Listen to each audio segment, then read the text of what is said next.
Ahoj,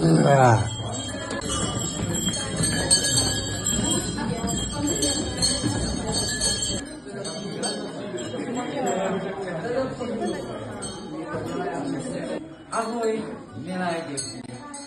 Já jsem svatý Mikuláš a přichází sem anděli a čerty.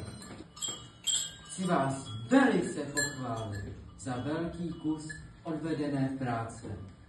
Prý jste se naučili mnoho písmenek abecedy, číslic a umíte sčítat a učítat do 5. Dělášu, píšu. No krásně jste to zvládli.